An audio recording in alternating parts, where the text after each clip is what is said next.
Allez, aujourd'hui on se retrouve pour l'isolation de l'étage, donc il faut commencer par monter tous les rouleaux de laine en haut, et ça c'est déjà physique. Et ensuite, la partie que j'aime le moins, mais sans doute parce qu'on n'est pas assez bien équipé, c'est couper tous les rouleaux en deux. J'enfile la tenue de combat, et c'est parti! Je commence par isoler les rampants de toiture avec de la laine de verre de 200 sans craft, puisqu'il va y avoir une deuxième couche par-dessus dans l'autre sens qui, elle, sera craftée. La petite astuce pour pouvoir avancer l'escabeau sans devoir descendre et remonter. Cette partie de l'isolation se fait plutôt bien, à part quand il y a le renfort qui passe en plein milieu. Quand il est en haut ou en bas, ça passe encore, mais par contre quand il est en plein milieu, qu'il faut enfiler la laine des deux côtés, c'est une galère. J'enlève ma tenue ridicule parce que clairement, elle sert à rien, je protège mes cheveux, je mets un masque et c'est reparti et ça va beaucoup mieux, tout de suite plus à l'aise.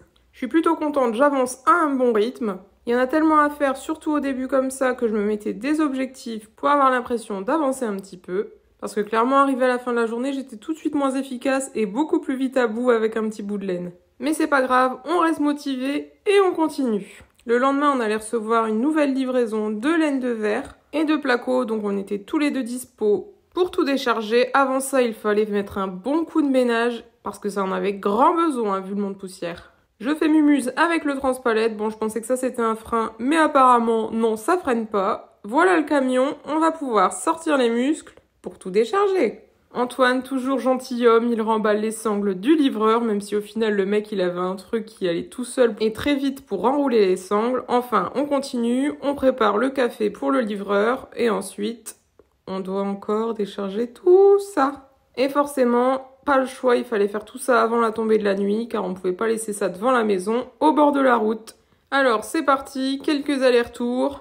On essaye de les mettre à un endroit stratégique pour pas galérer après et devoir les redéplacer. Donc ici on a choisi de les mettre en dessous de la trémie d'escalier. Et au moins quand on en aura besoin à l'étage, elles seront presque déjà arrivées. Vraiment presque, hein, parce qu'après il y aura encore du boulot. Bon c'est bon, tout est rentré. On peut retourner à notre isolation et on s'y met à deux, car pour la deuxième couche, on essaye de mettre le rouleau en une seule fois. Donc là, pour faire quelque chose de propre et sans trou, il n'y a pas, il fallait être deux. Heureusement, les lignes sur le craft nous ont bien aidé à faire un truc à peu près droit.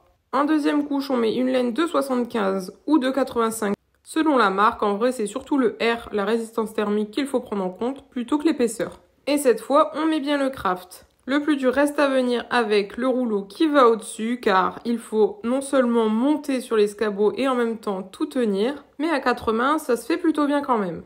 Une fois que le rouleau est en place, on met tout de suite les fourrures de 5,30 m pour le tenir bien à sa place et éviter qu'il dégringole. Et on n'oublie pas d'enfiler un raccord entre chaque fourrure pour que le tout soit bien costaud.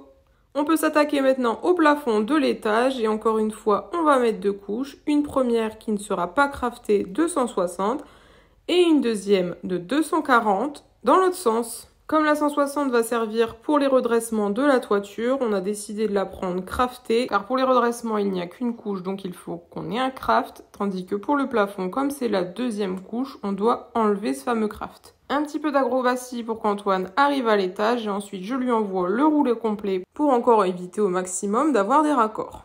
Et on répète donc l'opération 4 fois. Et ensuite, il faudra faire les bords avec des petits morceaux qui vont aller entre les bois. Mais là, on fait vraiment le plus gros avant de mettre le placo. Et ensuite, on fera tous les petits trous qui restera à la fin.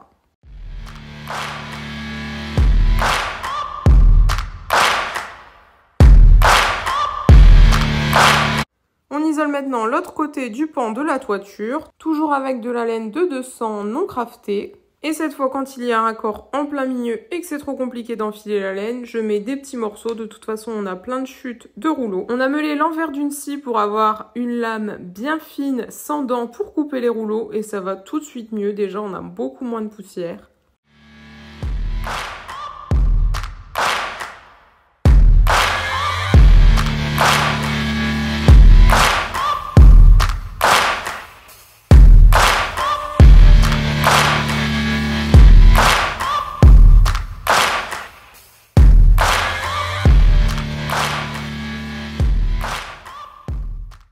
Antoine coupe tous les renforts qui sont inutiles, c'est-à-dire ceux qui dépassent mais qui ne sont pas fixés sur l'autre bout.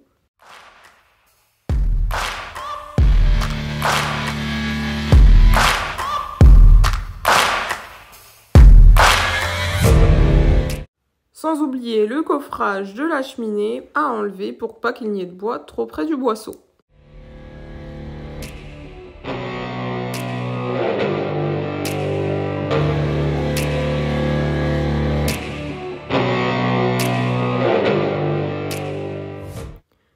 pas pu mettre toutes les suspentes à cause du laser qui n'était pas visible de l'autre côté, on finit de les mettre avec un laser. Donc on prend appui sur les suspentes qui sont déjà posées avec un niveau ou un règle.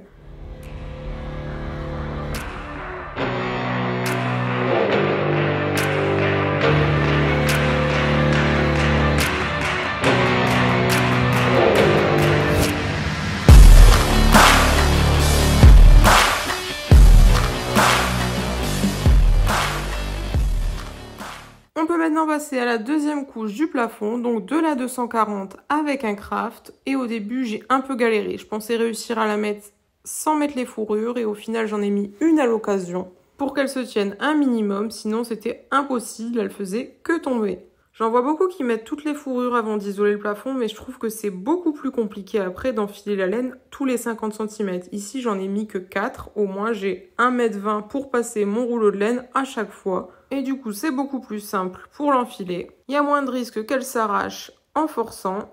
Et en plus, elle se tient plutôt bien.